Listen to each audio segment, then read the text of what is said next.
Quantum computers promise powerful new capabilities, but their sensitivity to errors remains a major obstacle.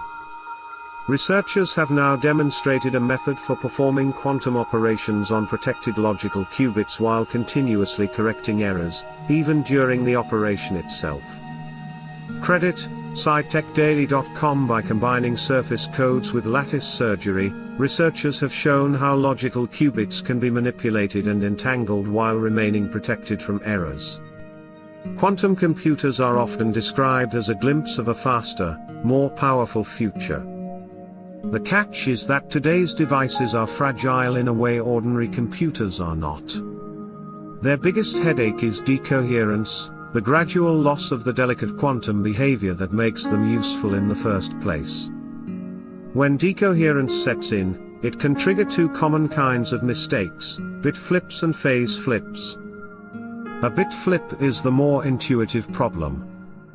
A qubit that should represent 0 can unexpectedly behave like 1. A phase flip is stranger but just as damaging.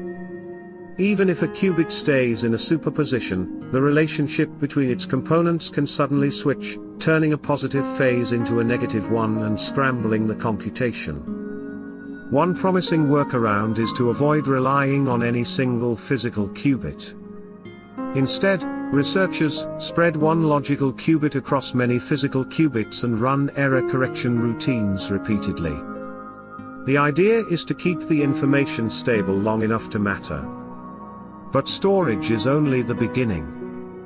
A quantum computer has to perform actions on that protected information, especially quantum gates, which are the basic steps used to build quantum algorithms. Fault-tolerant quantum operations, that is where a new demonstration comes in.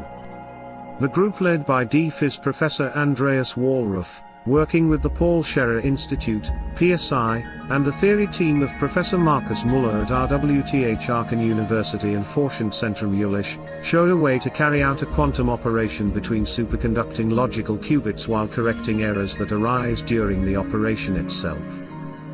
The results were published in Nature Physics. Quantum chip false color quantum error correction is very different from classical error correction. In classical computing, you can copy a bit many times, check the copies later, and use a majority vote to recover from a flip. That logic breaks down in quantum mechanics because measuring a qubit can destroy the information you are trying to protect, and unknown quantum states cannot be duplicated in the first place. With qubits, things are a lot more complicated, says Dr. Ilya Besedin, postdoctoral researcher in Wallraff's group and co-leading author of the study together with PhD student Michael Kerschbaum. Instead of copying, quantum error correction hides information across multiple qubits using entanglement, so that no single qubit carries the whole message.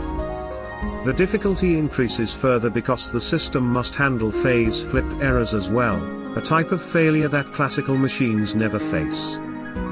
Error correction with surface codes. One way to ensure that bit and phase flip errors are corrected is to use so-called surface codes.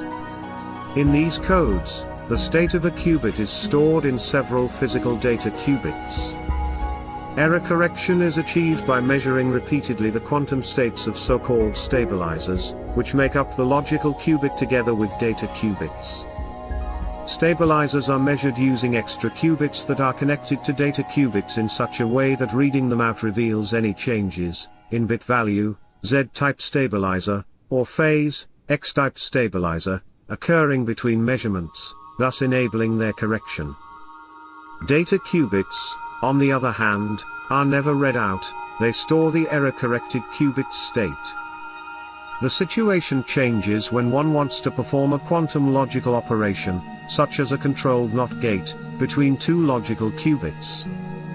In particular, one must also correct for any errors occurring during the operation. Performing a logical operation in this fault-tolerant way would be relatively easy if we could move our qubits around and connect them arbitrarily to each other, says Kerschbaum. In two-dimensional arrays of superconducting qubits, however, each qubit is fixed in space, and only physical qubits that are spatially close to each other are connected and can interact with one another. Splitting the square lattice surgery is a way of dealing with this constraint, says Kirschbaum. In their experiment, he and his colleagues initially performed error correction on a single logical qubit that was encoded by 17 physical qubits. The data qubits and the stabilizers were arranged in a roughly square shape. For a few cycles, the researchers read out the stabilizers every 1.66 microseconds, performing bit flip and phase flip error correction. When the time for surgery came, 3 data qubits along the middle of the square were read out, effectively splitting the surface code square into 2 halves. Additionally, the readout of the X-type stabilizers was halted. The end result of this operation was that we had 2 logical qubits entangled with each other, explains Bessedin. During the surgery, bit flip errors were corrected. Afterwards, bit flip error correction could continue on the 2 resulting halves. This operation isn't yet a quantum-controlled NOT gate, but it can be turned into one through a series of such splits together with merging operations. We appreciate your attention. If you're visiting us for the first time, we warmly encourage you to subscribe to our channel and hit the notification bell to keep up with our latest updates.